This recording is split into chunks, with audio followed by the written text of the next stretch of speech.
తన వారసుణ్ణి ఎన్నుకోవడానికి రాజు ఎలాంటి పరీక్ష పెట్టాడో తెలుసా? ఒక రాజుకి ఒక సమస్య ఉంది. తన తర్వాత ఈ రాజ్యాన్ని పాలించే వ్యక్తి తెలివిగలవాడయ్యుండాలా లేక ధైర్యవంతుడయ్యుండాలా అని తేల్చుకోలేకపోతున్నాడు.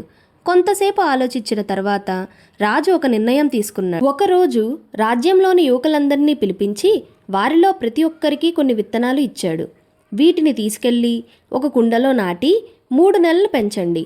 3 నెలల తర్వాత ఎవరి మొక్క అయితే బాగా పెరుగుతుందో అతడే ఈ రాజ్యానికి తర్వాత రాజు అవుతాడు అని అందరితో చెప్పాడు. 3 నెలల తర్వాత ఆ యువకులందరూ వారు పెంచిన మొక్కల్ని కుండీలతో సహా రాజు దగ్గరికి తీసుకెళ్లారు.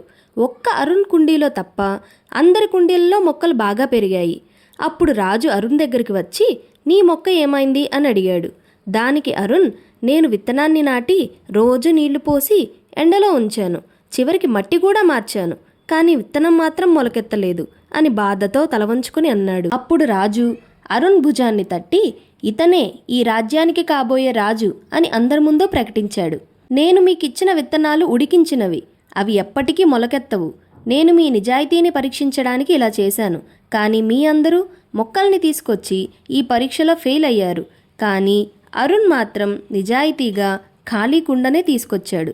ఒక రాజ్యాన్ని పాలించడానికి తెలివితేటలు, ధైర్యం ఎంత ముఖ్యమో నిజాయితీ కూడా అంతే ముఖ్యం అని రాజు చెప్పాడు. అలా నిజాయితీతో ఉన్న అరుణ్ ఆ రాజ్యానికి రాజయ్యాడు.